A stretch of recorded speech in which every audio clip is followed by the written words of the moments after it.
কুড়িগ্রামের ফুলবাড়ী উপজেলায় সৌদি আরবের সঙ্গে মিল রেখে পবিত্র ঈদ উল ফিতরের নামাজ অনুষ্ঠিত হয়েছে।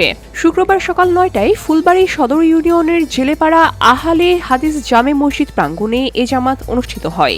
বসুন্ধরা, উত্তরা, বনশ্রী, কুড়িল ও বাড্ডা সহ রাজধানীর বিভিন্ন স্থানে অভিজাত ও অত্যাধুনিক মানের ফ্ল্যাট কেনার এক নির্ভরযোগ্য প্রতিষ্ঠান প্লেজেন্ট প্রপার্টিজ লিমিটেড। জানা গেছে, প্রায় ৬০ জন মুসল্লির অংশগ্রহণে ঈদের জামাতের ইমামতি করেন আব্দুল মালিক। নামাজ শেষে মুসল্লিরা জানান, চাঁদ দেখার উপর নির্ভর করেই রোজা ও ঈদ নির্ধারিত হয়। সৌদি আরবে একই দিনে ঈদ উদযাপিত হওয়ায় তারা কোরআন ও হাদিসের আলোকে ঈদের নামাজ আদায় করেছেন।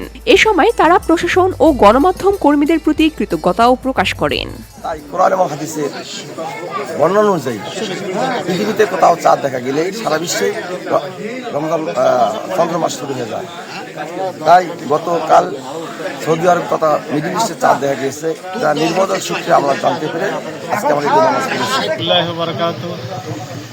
আমরা সৌদি আরবের সঙ্গে মিল রেখে প্রতিবারের ন্যায় এবারও ঈদের নামাজ ঈদ উল ফিতর আদায় করলাম। গতকাল আমাদের 30টি রোজা সম্পন্ন হয়েছে।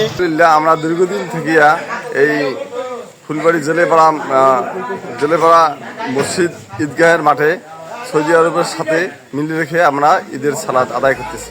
VOD Bangla news desk.